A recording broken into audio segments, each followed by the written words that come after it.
David Pakman Show at davidpakman.com.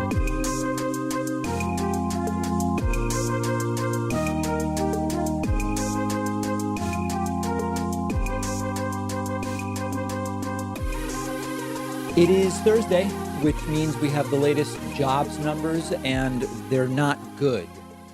When we add the jobs lost in the last week, or last week, I guess I would say, that puts the total number of jobs lost during the 7 weeks of what we would, I guess, call the coronavirus quarantines at 33.5 million jobs. Last week, the latest numbers, about 3.2 million more people lost their jobs and filed for unemployment. Now, if you are looking at these numbers and you are determined to find some okay news or some sign of it's not as bad as it could be, what you could say, and you would be right to say it, is that each week, fewer people are losing their jobs. We had more than 6 million people lose their jobs in the last week of March, the first week of April.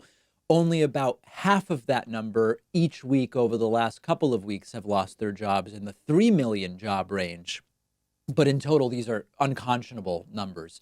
Now, to give you a little bit of context, before this all started, so 8 weeks ago, the U.S. workforce was believed to be about 158 million people. 158 million people were formally in the workforce in the United States before this all started. So when you look at 33.5 million jobs, that is 21% of the labor force of the United States that has lost their jobs, not in a year, which would be a tragedy, in 7 weeks. In 7 weeks. If 3 months ago somebody had said, in the next 3 months, 1 out of 5 Americans who is working is going to lose their job. Number one, no one would have believed it. But if you forced their hand to say, how do you think the stock market would be doing? How do you think all these different, they would say, well, it would be absolute, complete devastation. But nobody would have believed that that is how bad things could possibly get in such a short period of time. But we are there. Now, previously, before this phase, before coronavirus, the largest 1 week job loss, new unemployment claims, was somewhere in the 600,000 range, maybe close to 700,000. We have done 5 to 10 times those numbers, not in total during coronavirus, each week during the last 7 weeks. And again, the total number is now 33.5 million jobs lost. Now, there are people who are seeing these numbers and they're in the camp of open it all right now, no matter what, to save the economy, right? They're in that camp. And those folks see these numbers and they say, here's the evidence. Here's the evidence that we must reopen everything right now, regardless of the human cost. And by the way, the human cost is really big anyway with things shut down, which is true. And that tells us just how contagious coronavirus is. That's a very short-sighted perspective. It's not a good idea, but I do believe that there are things that we can glean from these numbers that should inform what should have been done and also how things should be handled going forward. First of all, even economies that appear to be doing well, Trump has called the economy up until 7 weeks ago the best economy in the history of any country ever. I don't call it that, but there's no doubt that what we had up until 7 weeks ago was an economy that by the normal metrics we use, unemployment, inflation, consumer confidence, stock market, all of those measures, it was doing well. It was an economy that was doing well. But what we learned is even those economies are extremely fragile. Even those economies can, on the drop of a dime, make a 180-degree turn. This fragility is inherent to our economy, in part because of the marginal nature of a lot of the work in the economy, in part because of the low savings rate, which is fueled by stagnant wages over a long period of time. Dramatic inequality also gives you averages that seem okay, even when a lot of individuals are in a very precarious financial state. The just-in-time nature of many of our industries and supply chains, all of these things should confirm to us that even when the economy looks pretty good by the standard metrics, it's a very fragile economy that we have. That's part of the system. That's a feature of it, not a bug. Number two, what we also need to think about is, if you look at other countries right now, if you look at Italy, France, Spain, a lot of these hubs of cases, South Korea, of course, they are all on the dramatic decline. They are doing really, really well, while we are still having 2,500 deaths a day.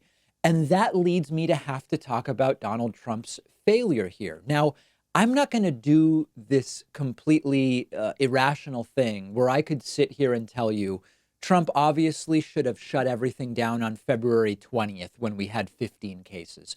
Trump was very dumb and wrong to say on around late February, we have 15 cases and it'll soon be zero. That was a dumb thing to say. No president is going to shut down a country with 15 cases. I'm not going to sit here and tell you that that's the logical thing that should have been done at the time. But don't look at February 20th. Look at March 5th. Look at March 10th. Okay. On March 5th, we had 221 cases here in the United States. On March 5th, China had 80,000 cases, proving that this could go very, very big. But importantly, Italy had 4,000 cases on March 5th. So on March 5th, we knew 15 cases weren't going to zero. We went to 221. We knew that a country could have close to 100,000 cases. And we knew that another country could have the disease seeded and already have 4,000 cases. That's what we knew from Italy. So March 5th would not have been a crazy time to say, hey, governors, all 50 of you, we need to stay at home starting now. If we had done that on March 5th, I'm not saying February 20th, but if we had done it on March 5th, we would now have done 60 days of it, and we would have had economic impacts similar to what we've had, but we would be in very good shape right now compared to where we are. By mid-March, when the sporadic stay-at-home orders started in some states but not others, the U.S. had already been seeded with close to 4,000 cases of coronavirus. It was too late then to really stop the spread. It was especially not going to happen when only some states started stay-at-home orders in the middle of March. So don't fall for the Trumpist talking point that there were no cases in February, and so it would have been crazy to shut it down then. They are right. I don't know of any president that with 15 cases would have demanded or asked 50 governors to shut things down. But by early March, March 5, March 7, look at the numbers for yourselves. We had the data that we needed to take it seriously, and Trump did not at that point in time. He'll brag he shut down travel from China, but clearly at that point it had gone outside of China to a significant degree. And we now have 33 million jobs lost. But because of this rolling patchwork of shutdowns in some states and not in others, we see some states improving, some worsening. We still have 2,500 deaths a day. And FEMA and the CDC believe it is possible that by June 1st, we will actually be up to 3,000 deaths every single day. It's been mishandled. Let's be accurate in our criticism of how it's been mishandled, but it has been dramatically mishandled. And not only are we seeing a human toll, we are also seeing an optional economic toll. We were going to have an economic impact, but we could have, grinned and bared it for 60 days starting March 5th, and we would be in much better shape right now. A random black man who was, according to some, out for a jog, has been shot dead by two white men who chased after him, claiming he looked like a burglar that had been in the neighborhood. The story is a tragedy, and there have been no arrests at this point in time. Now, I'm not pretending to know everything about the story. I'm going to tell you what we believe is the case so far. Ahmaud Arbery, 25 years old. This happened February 23rd. It's been months. In Brunswick, Georgia. The video has recently been released. Arbery was running through the Satilla Shores neighborhood. He was chased by 64-year-old Gregory McMichael and his 34-year-old son, Travis McMichael. Now, I'm going to play some of the video for you, a video of part of the incident for you. It is relatively graphic. Heads up in case you want to skip ahead. It's about 35 seconds of video. If you're listening and not watching, you'll be able to see the video on our YouTube clip or find it elsewhere online very easily. Let's take a look.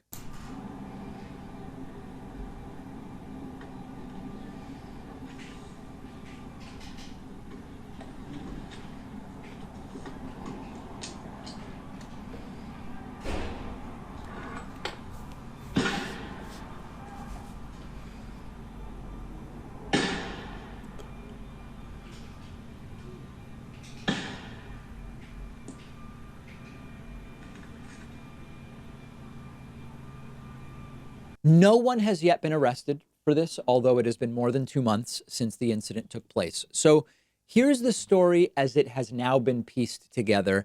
And it is certainly not a complete story to date. The McMichaels, father and son, they saw Arbery, as they claim, quote, hauling ass. That's the term they used.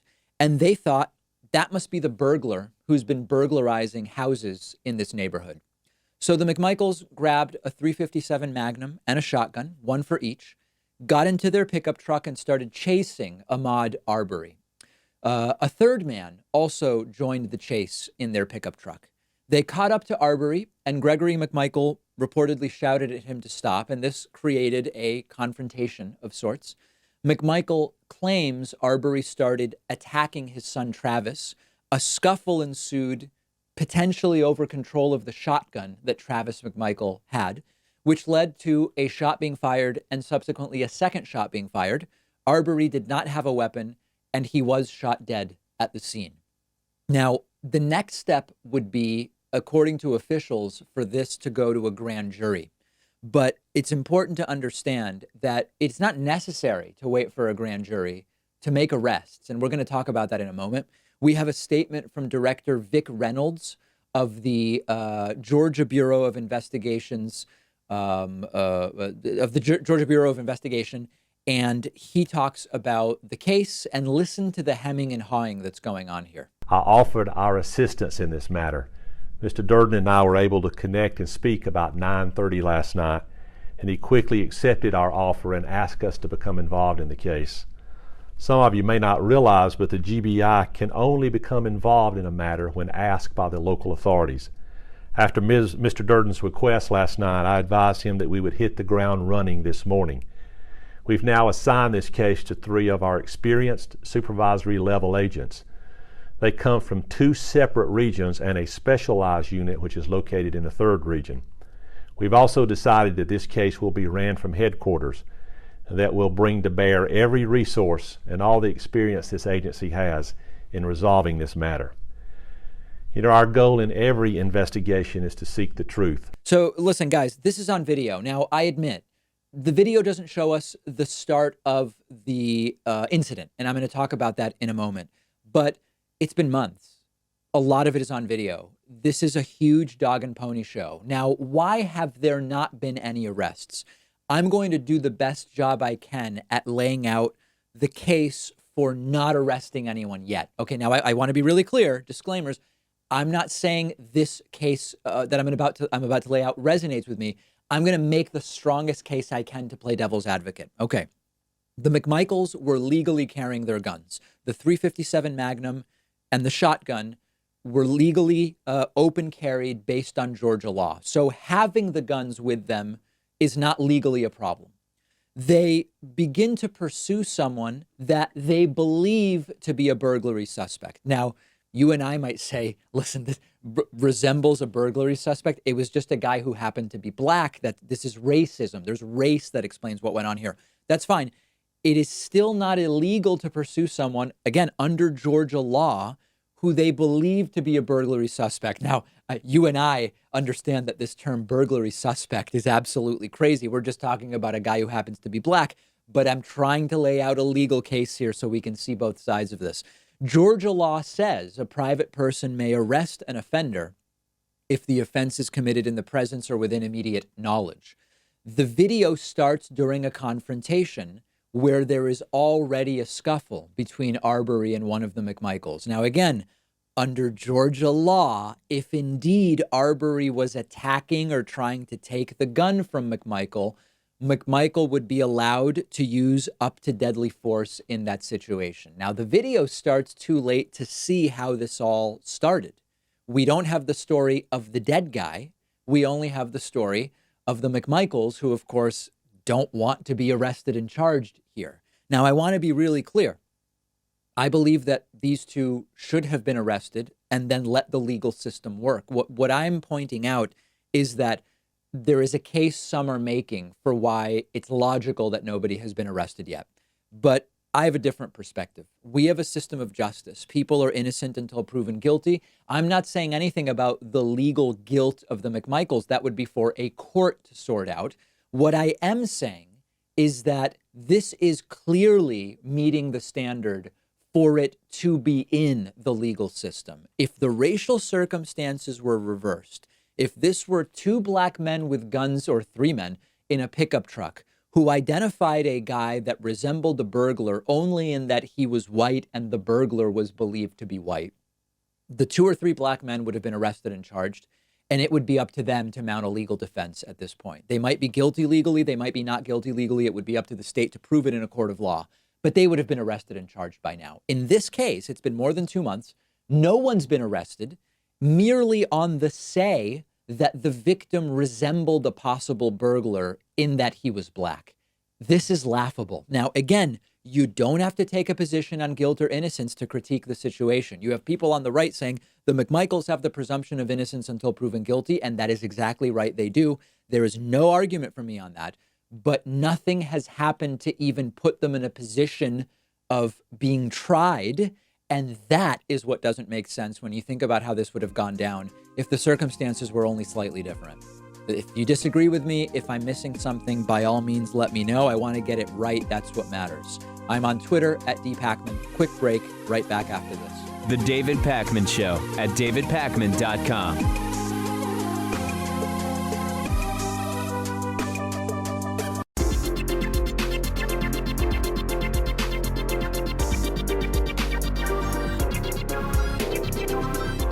The David Pakman Show at davidpakman.com. Today's new members of the day are Larry Prater and Diane McSwine. Larry and Diane, thank you so much for your support. Also want to say thanks to today's longtime sustaining member of the day, someone who not only signed up, but stuck it out for almost 5 years. That's Tracy Floyd. Thank you so much, Tracy. Grab a membership. It's very quick and it's extremely rewarding. You get the daily bonus show and commercial-free audio and video feeds of the show just for you as a member. Sign up at joinpakman.com. I invite you to join the discussion on the David Pakman Show Reddit at davidpakman.com/REDDIT. More than 19,000 of you have already done that. A few interesting posts I spotted. One is about the suicide rate that Donald Trump has been talking about lately, asking why does no one ever question Trump on the high suicide rate, falling life expectancy, and rising opioid usage before COVID-19, whenever he brings them up as a reason to reopen the country? Yeah, this is a very fair question.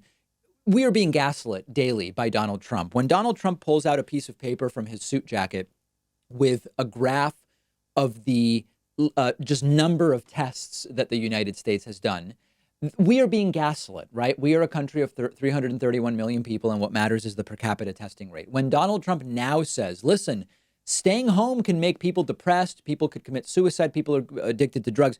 These are things Donald Trump has not indicated he ever cared about before, and they were problems before. So you're completely right to point out the cynical nature of that, and I wish Donald Trump were asked about it, but you know he would just lie and move on to the next question. Another user says, reminds us that Justice Ruth Bader Ginsburg is in the hospital with an infection, which is not good news. And I want to just take this as an opportunity to remind everybody that we want Justice Ruth Bader Ginsburg to recover, and we wish her the best, and we want her to stay on the court. She says she wants to be on it until she's 90, and we want her to be able to do that, and that's absolutely fantastic, and we love her. And it reminds us of the fact that there is a level of dread that we experience when we hear that she's in the hospital, and we know that Donald Trump is president and gets to pick Supreme Court justices. Just a reminder about the importance of who is allowed to select the next Supreme Court justice. Very, very important. Lastly, a post on our subreddit from user John X. Wall, who says, how can you prove you are not a sexual assaulter? I don't know the answer to this. I think that this is something that needs to be discussed. And you all know my positions on allegations of sexual assault. I believe that as a general rule, these need to be taken seriously. They need to be investigated. We need to ensure that men or women who are victims of sexual assault are not dissuaded from coming forward because of how they expect to be treated or shame or whatever else. I don't know how you prove that you didn't sexually assault someone when there is not a criminal proceeding. I think that many of us, if there is actually a criminal trial about rape, for example, and the individual is found not guilty, of course, we all know you can be found not guilty and have actually done the thing you were accused of, but legally be not guilty. But I believe that there is more of a sense that when you're found not guilty of rape, you didn't do it, even though, of course, that's not always the case. When you have an allegation that never gets to a police report or a criminal proceeding, and the accused perpetrator denies it, I don't know how you prove you didn't do it. I really don't. And sir, I don't even have anything to add. I would leave it to you to give me some thoughts about that. Join these discussions at davidpakman.com/Reddit. All right, let's dig in, my friends, to the topic of coronavirus and vitamin D. Here's why I'm doing this today. Medical research is looking at so many different things when it comes to coronavirus. Everything from testing antiviral therapies, looking at convalescent plasma transfusions of antibodies, looking at, are cases more severe in cities with more air pollution versus cities with less air pollution? All of these things are being looked at, and they should be. But when we throw a whole bunch of stuff out, it can be hard to really think through just one element of this. Any of these could be fruitful in thinking of how to treat the virus, but we really want to dig in deeply and think through all of these different possibilities. So one thing that's coming up more and more is the connection between coronavirus deaths and low levels of vitamin D. So let's explore it. Vitamin D is, most importantly for humans, something that helps us absorb calcium, magnesium, and phosphate. And humans can get vitamin D from the sun. You go outside, you get it from UV light, and from very few foods. Fish is the big one. Sometimes mushrooms, if the mushrooms have absorbed UV light as they were growing. There are many countries that when you buy milk, the milk is reinforced, supplemented with vitamin D. Some breakfast cereals are supplemented with vitamin D. Okay, vitamin D has been controversial over the years. For a while, it was very much in fashion to do a significant supplementation of vitamin D. Then we learned more about high vitamin D toxicity, and so we've backed off of that a little bit. But for a while, if you were below 30 nanograms per milliliter, let's just call it 30, right? The exact measure doesn't matter, but if you were below 30 in vitamin D, you were considered to be low and should be supplementing. More recently, 20 to 30 has sort of been considered okay, and a lot of people now say, a lot of medical professionals say, you really only need to supplement if you're below 20 nanograms per milliliter of vitamin D. There's not 100% agreement on that. There's also the general idea, although the specifics are always complicated, that low vitamin D can increase all-cause mortality. Basically, low vitamin D can make you more predisposed to die, and that you are generally more susceptible to diseases of various types if your vitamin D is low. So how does this relate to coronavirus? Well, it relates because we now have a bunch of studies that have found correlations between coronavirus deaths and serious cases of coronavirus and low levels of vitamin D, particularly with levels of vitamin D under 20, to some degree, people with vitamin D between 20 and 30, and very infrequently are the deaths happening in people with a vitamin D level above 30. Now, right away, our critical thinking skills should kick in and say, David, is this correlation or is this causation? And that's exactly the right question, because if this is causal, it would imply that if you take vitamin D and raise your level to 30, your odds of dying from coronavirus or having a serious case go down dramatically. But we don't know that. We don't know that. It is possible that the people who died with low vitamin D died because of some third factor that causes low vitamin D. Let me give you an example. If I'm suffering from severe cardiovascular disease and I am inside a lot because my mobility is decreased, I could have a predisposition to die from coronavirus because of the cardiovascular disease. And I might have low vitamin D because I'm not going outside very much because of the cardiovascular disease. In other words, if you have cardiovascular disease and you take vitamin D, you might not be protecting yourself from a coronavirus death. We don't know is the point. What does the scholarship say so far? We have a bunch of different studies we can look at. There's one paper called Vitamin D Level of Mild and Severe Elderly Cases of COVID-19, a preliminary report. looked at 176 patients over age 60 who had severe COVID-19. And indeed, a lot of them had very low vitamin D. Another study called Vitamin D Deficiency as a Risk Factor for Severe COVID-19 looked at 186 patients. And again, they found that the coronavirus patients had lower vitamin D than the median population at large, in particular men. So, does this tell us vitamin D protects you from coronavirus? No, it does not. Sadly, no. There's also another complicating factor because there are studies which find that vitamin D levels go down when the body suffers a traumatic event, for example, a surgery. But there's also speculation that if you get a lung infection or lung inflammation, that can reduce your vitamin D. So if that's the case, coronavirus could be lowering vitamin D levels, making the case for vitamin D being a protective force even less clear. If you get a lung inflammation and it lowers your vitamin D, if you then supplement vitamin D, does that protect you? We just don't know. So where do I come away with this? Here's my perspective. And it's not my opinion. It's from what I've read from medical experts. It seems that maintaining a vitamin D level above 30 without going up into the toxic range is generally a good thing. Vitamin D is really cheap. You can get it for free from the sun, taking care to protect your skin, of course. It's one of the cheapest supplements that you can buy. So I recently got an at-home vitamin D test.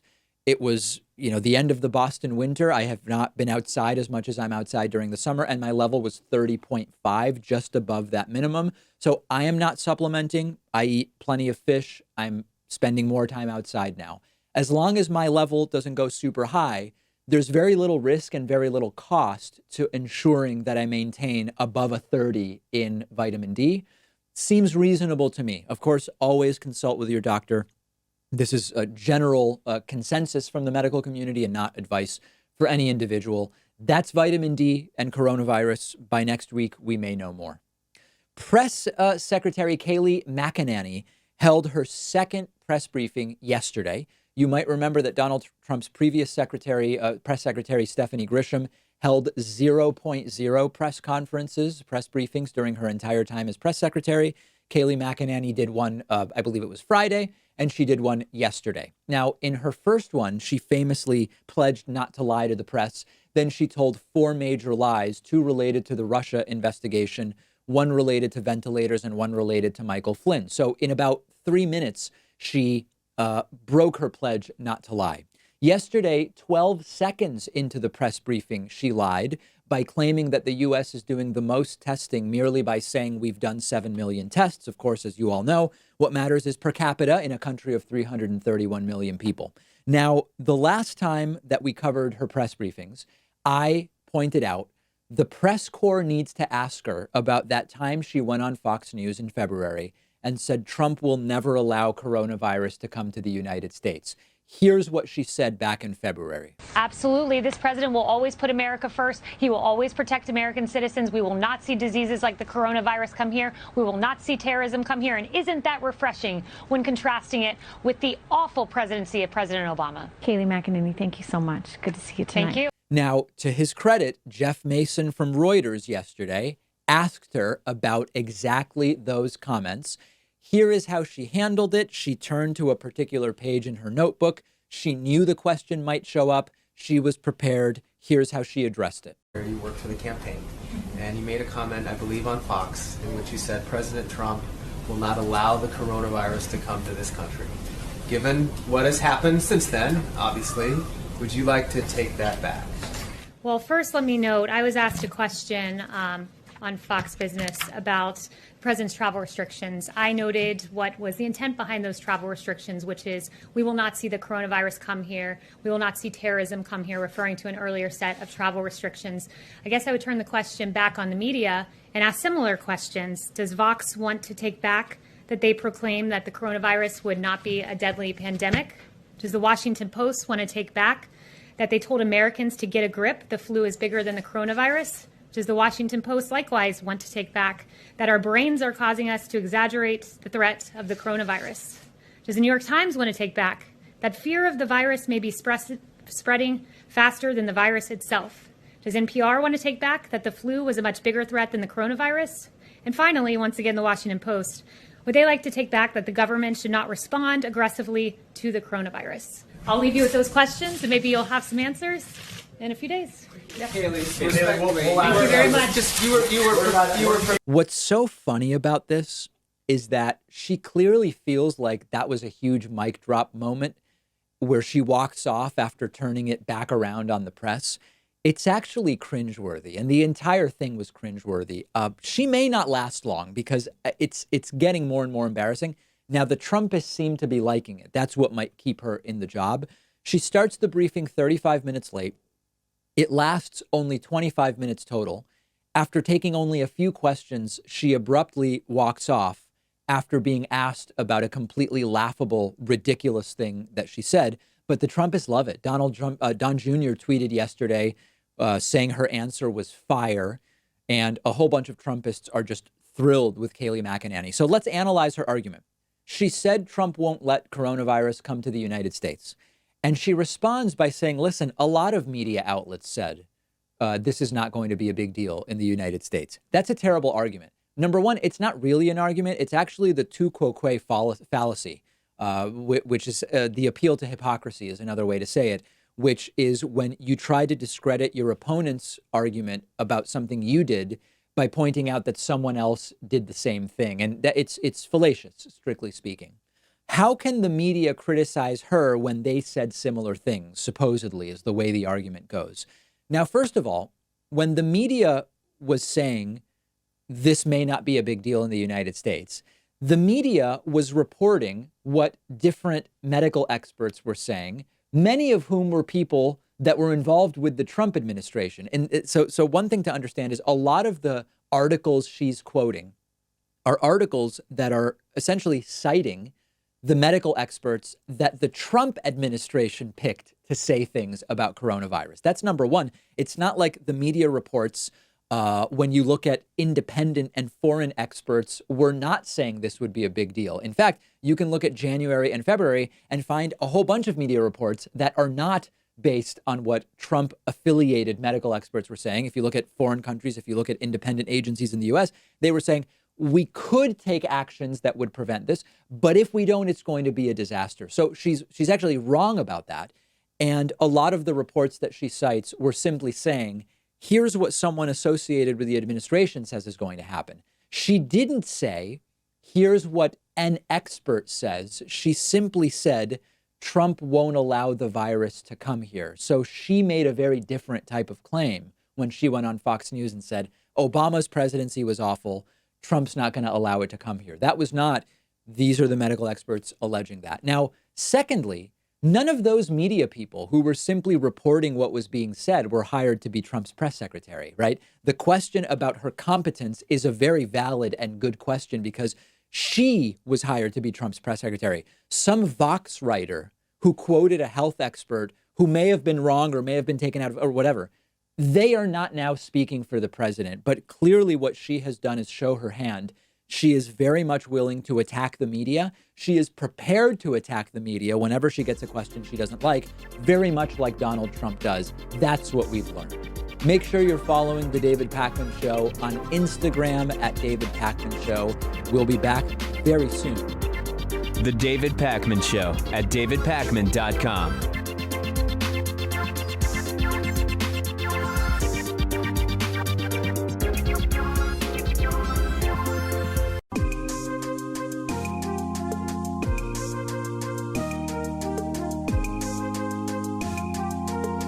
Welcome back to the David Pakman Show.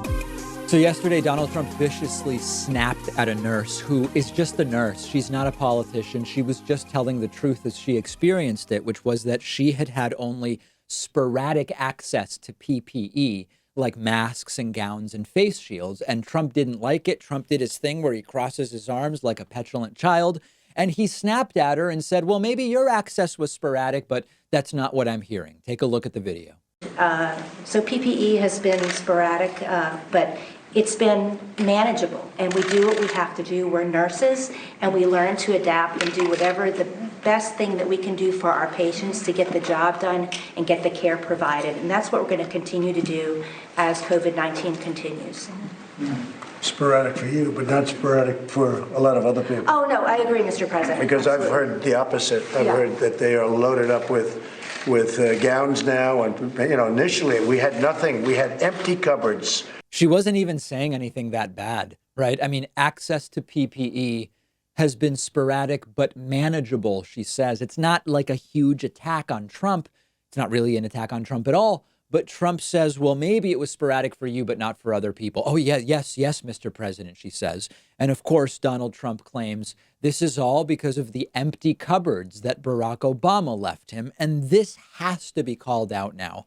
When Trump says the PPE problems were because the cupboards were bare, Trump's had 3.5 years now. How is it still, even if you accept it was Obama's fault, which is ridiculous, but even if you accept it was Obama's fault that there wasn't PPE when Trump took over, it's been 3.5 years. You're telling me Trump couldn't get masks in 3.5 years? It's really, really weak stuff.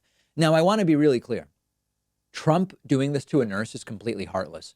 She's not a politician. This is a nurse who treats patients. Doctors have the Hippocratic Oath. Nurses have the Nightingale Pledge, named for Florence Nightingale. It's similar to the Hippocratic Oath in a lot of ways. It says, in short, don't do anything that might be bad for patients. Take care of sick people. That's what nurses do. She has had sporadic access to PPE, and Trump can't accept it without a rebuttal and snapping at her. Now, I don't blame the nurse for what I'm about to say. She's not a politician. She's a nurse. It would be great if someone in one of these situations, instead of saying, yes, Mr. President, of course, it would be better if they said, you've been misinformed, Mr. President. If that's what you heard, you weren't told the truth. I know the truth because I'm on the front lines. I'm not criticizing this nurse. It's not her job to go there and to criticize Donald Trump. But it would be great for someone to publicly do it. A health worker in the room with Trump, it would go instantly viral if they were to do it. Last thing, Trump again during this photo op brings up the entire "we've done more tests than anyone" lie. Let's take a look at that. I watched this phony Chuck Schumer. Everyone in New York knows he's a total phony. He brought nothing back to New York except salt. You know what salt is? Bad tax policy. He brought salt back. He didn't even fight it. I watched him the other night on a show, and all he could talk about was testing. And yet I showed a chart yesterday where our testing is far superior to anybody else's testing. And then the other thing is very interesting. Because we did so much more testing, we have more cases. If I did little testing, we'd have practically no cases. So the headline was, we have more cases than anyone else. Well, China has more cases than us, and other big countries. You're talking about big countries, but they don't want to choose. They don't want to use that. So I know I'm sounding like a broken record. I will continue to fact check this for as long as Donald Trump and Kayleigh McEnany and everybody else keep lying about it. We do not have enough testing. We are not the best in the world at testing. We are 41st in testing in the world per capita. 7 million tests don't matter if you have 331 million people. Iceland is second in the world in per capita testing. Israel is 13th in the world in per capita testing. Portugal is 15th. Spain is 20th. Norway is 26th. We are 41st in the world in per capita coronavirus testing. In terms of tests per day, remember, health experts have said we need to at least get to 500,000 tests a day to even think about opening. And over the last 10 days or so, we can't get past an average of 250,000 tests per day. So after 2 months of this, we are really 3 months. We are just now getting halfway to the absolute minimum number we need to think about opening.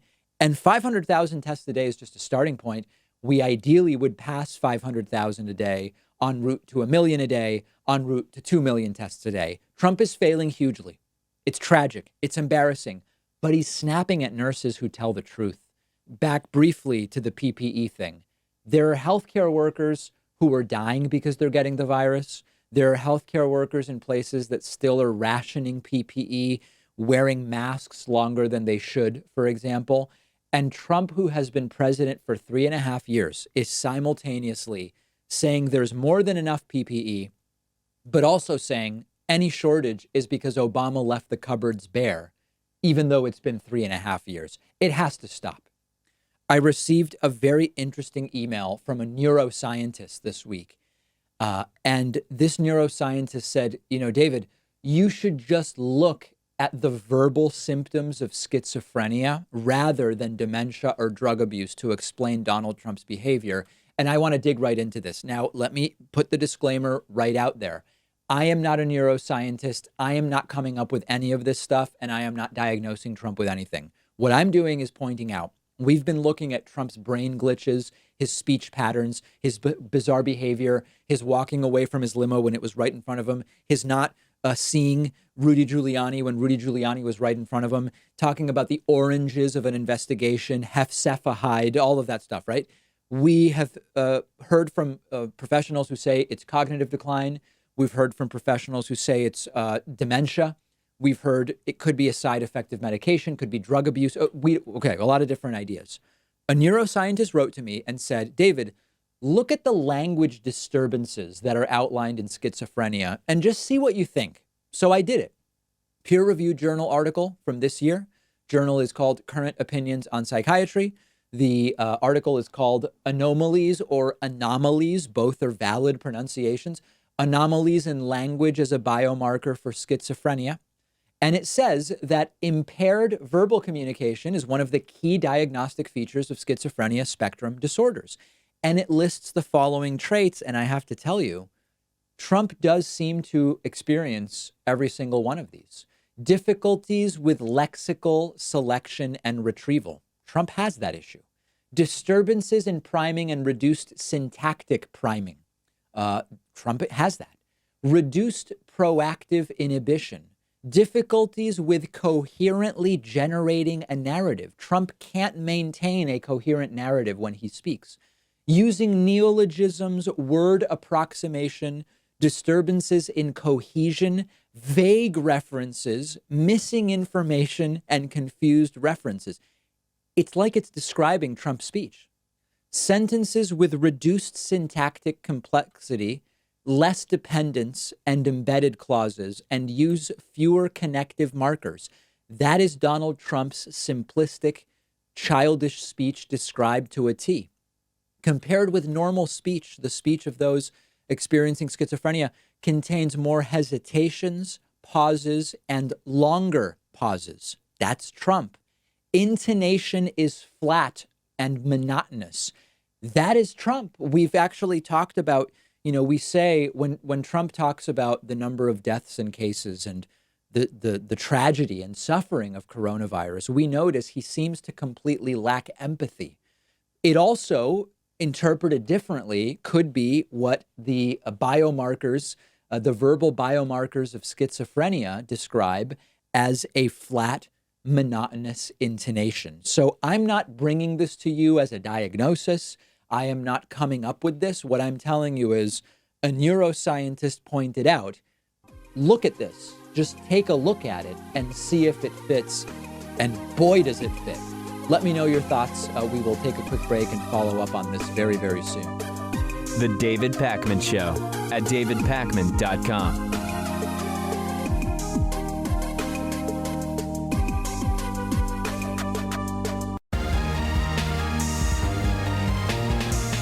The David Pakman Show at davidpakman.com. So we have leaked audio of the horrible Texas Republican Governor Greg Abbott admitting something obvious, which is that reopening the economy of Texas is going to spread the coronavirus. This is no big surprise. It's no great realization, but it's important because it is not that Greg Abbott doesn't believe reopening will spread the virus. It's that he's decided reopening makes sense even though it will spread the virus. And the Daily Beast got a hold of this audio, which is from right after Greg Abbott letting the Texas stay-at-home order expire. This was on a call with Texas legislators, and he says what we all know. How do we know reopening businesses won't result cases of COVID-19. Listen, the fact of the matter is, pretty much every scientific and medical report shows that whenever you have a reopening, whether you want to call it a reopening of business or just a reopening of society, in the aftermath of something like this, that actually will lead to an increase in spreads. It's almost ipso facto. The more that you have people out there, the greater the possibility there is for transmission.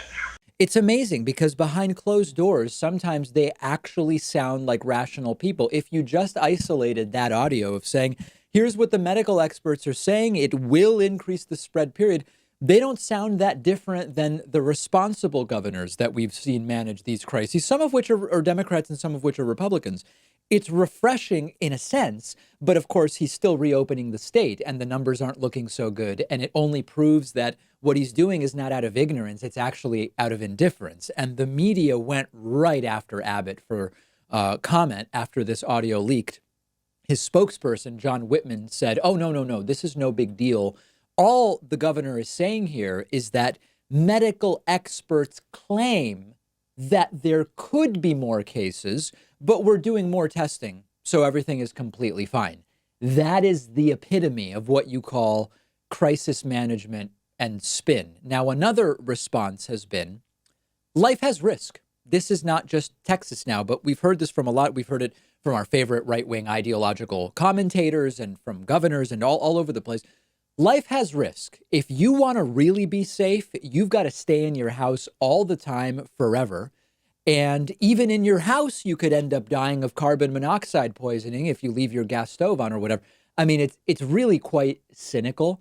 And of course, in a literal sense, any action, including merely leaving your house, increases your risk to some degree of catching a communicable disease. And again, even in your house, there is not a zero level risk of catching a communicable disease or of getting hurt in some other way. But this is not some vague thing. This is a really specific decision right now about reopening when we know we have a communicable disease spreading for which we have no vaccine and only are starting to figure out some treatments that have some effect, but they don't care. They've decided that, and this is important, they've decided that the facade of the economy is what matters. I'm not even going to say the economy, because what they really care about is the facade of the economy, which we experience through the stock market, the sort of political perspective on whether Trump has done a good job justifying his reelection. The facade is what they care about. And many states have decided that that is what they care about. Friday, Greg Abbott is allowing tanning salons, hair salons, barbershops to reopen. Getting people off of unemployment also seems to be a big impetus for pushing this. And that is driving a lot of states to decide to reopen more and more of the economy, or at least to allow more and more of the economy to reopen. And anytime you're talking about Greg Abbott, you also have to wonder about the role of oil. Oil and gas prices, gasoline I'm talking about, have collapsed because there's no demand. Airplanes aren't flying. People aren't driving much. Opening states will get people at least driving. That'll increase demand for oil and gasoline. And there's always, a dozen angles on this, and all of them are ugly. Now, how are the numbers looking in Texas? Not too good. Texas going from roughly 400 to 500 new cases a day in mid-April. Now they are regularly in the range of 800 to 1,200 new cases. Understand that the federal narrative, by that I mean Trump, the narrative has been, we're past the peak. We are well past the peak. Since April 12th or so, he's been talking about being past the peak. Texas's new cases per day have doubled in the last 15 days. What the Trump administration is pretending is going on is make-believe. It is only pretend. The opposite is happening in many states. The death numbers, of course, lagging cases to some degree, but those also starting to climb in Texas since the last days of April. Many states clearly not on the downswing. And Texas appears to be one of those. Let's go from Texas to Arizona. One way to avoid cases is not to do any tests. One way to avoid opinions that you shouldn't reopen your state yet is to fire the people telling you not to reopen the state. And that is what Arizona Republican Governor Doug Ducey did On Monday, Ducey said he is accelerating the reopening of Arizona. That seemed questionable based on the case numbers, which, if you look, have a very definitive upward curve, spiking to nearly a new high yesterday, matched only by the numbers on April 30th. So the cases are spiking. Deaths usually follow closely behind. And Ducey says, let's open up. Well, in come the public health officials who say, hey, look at the numbers. We can't really reopen right now. Ducey doesn't like it, so he fires them. Steve Bailey, the bureau chief for public health statistics at the Arizona Department of Health Services, says, quote, we've been asked by department leadership to pause all current work on projections and modeling. Yeah, pause it until the pandemic is gone and then start modeling again how great the numbers are. These are the people we should be listening to. Now, the timing is suspect. The timing, to me, has Trump's fingerprints all over it, and it seems to have Trump's pressure all over it. Because remember that Trump was in Arizona on Tuesday, and the day before Trump shows up, Ducey says, we're going to reverse course from what I said last week. A week ago, the governor in Arizona seemed to be taking this seriously, extended the stay-at-home order until May 15, said stay-at-home is working, said the data clearly point to not opening up yet. But then this week, we learned Trump's going to Arizona on Tuesday, does a bunch of grandstanding about reopening, and the great Governor Ducey, who is there, and getting the economy going again. And just hours before Trump went to Arizona, the day before, Ducey decides, hey, you know what? We are going to open more stuff. We don't need the public health officials modeling the impact of reopening anymore. And it has Trump's fingerprints all over it. Speculative, but it's what we know Trump does. Arizona, not the only state that is starting to do strange things. We already talked about Texas 5 minutes ago. We have reports that Florida, or Florida, as some say, is hiding coronavirus deaths by not reporting the cause of death. People are dying. They're reporting that a death took place. They're not including the cause of death in the reports to the media and publicly. We have reports that Ohio is changing how it reports numbers from a 5-day to a 21-day time frame to make it seem as though the numbers are going down. What I believe is going on here, and I believe Donald Trump's past behavior and statements justify at least exploring this, is that the efforts are becoming more about, let's not talk about the deaths. Let's not talk about anything that's going on medically. Let's just insist we're past the peak. And let's talk about reopening. Let's talk about CEOs and states and all of this other states opening businesses and all of that. And as usual, the very thing the Trump administration is accusing others of doing is what it seems like they themselves are doing. Some use the term projection to describe this.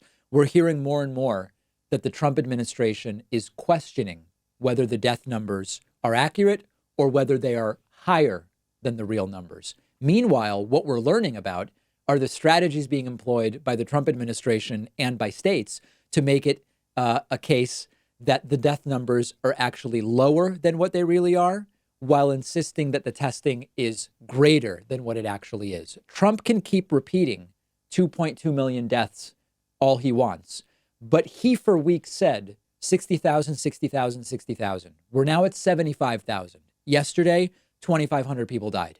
The day before, roughly 2,500 people died.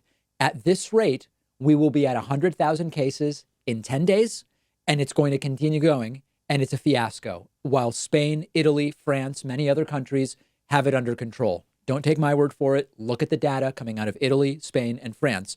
So what do you do if you're the Trump administration when you've lost control of the situation? You just lie. You say the death toll is lower than what we were told, and I'm doing a great job, and testing is great, and we're opening up the country. It's a disaster, and people will continue to die. We have a voicemail number. That number is 219-2-DAVID-P. And I appreciate this. This is a voicemail about Joe Biden dropping out, okay? Let's listen to it first, and then I'll give you my thoughts. Hi, this is Kathy Wood from Illinois, and I'm wondering what are our chances of getting Biden to drop out so we can get a progressive in there. I'd like to see Biden. Not Biden. I'd like to see Bernie Sanders. my second choice would be Elizabeth Warren. They could jump right back in if we can get Biden to drop out. My number is 63. Whoa, okay. I don't want to put her number out there. So listen, I'm getting more and more inquiries about the Biden dropout movement. We've got to be realistic, okay? Everybody else has ended their campaign, and Biden's winning every poll. Now, I already saw some people who don't seem to understand much of what's going on our subreddit saying, you can't trust the polls, or the polls were wrong in 2016. The polls were basically right nationally. They said Hillary would win by 3. She basically won by 3. But this is not my opinion of whether the polls are accurate. What I'm telling you is, look in history. When people are winning every poll and everybody else has dropped out, they don't end their campaigns. Now, there are people talking about Biden's cognitive decline. There are people talking about the sexual assault allegation against Biden by Tara Reade from 1993. There are people just saying, you know, Biden didn't actually get all the delegates he needs yet. Well, but he has more than anybody else. I think if you're just waiting around thinking Biden will quote, come to his senses and cancel his campaign while he is winning every poll, you've not paid attention to how history works. Unless Biden dies or is in a coma, or something radically new or different happens that really torpedoes his campaign, people don't end their campaigns when they're winning every poll. He may lose to Donald Trump in November. Maybe the polls are wrong. I'm not analyzing the polls. I'm merely saying the focus on this, to me, does not seem like a particularly good use of time versus lobbying Joe Biden to adopt more progressive policies, for example. Getting Bernie to ask Joe, I will, you know, be out there with you every single day if you can do these 2 things to your policy and announce, right? That seems like a much better use of our time. We have a great bonus show for you today. We will talk about the tax cuts that Donald Trump wants. We will talk about a ruling that says New York will do their Democratic primary. They were going to cancel it, and a judge said, no, you've got to do it. We will also talk about restaurant workers being told, don't wear a face mask.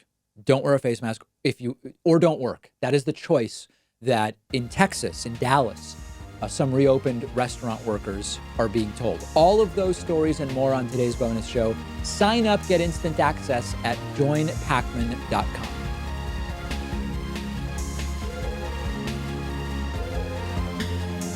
The David Pakman Show at davidpakman.com.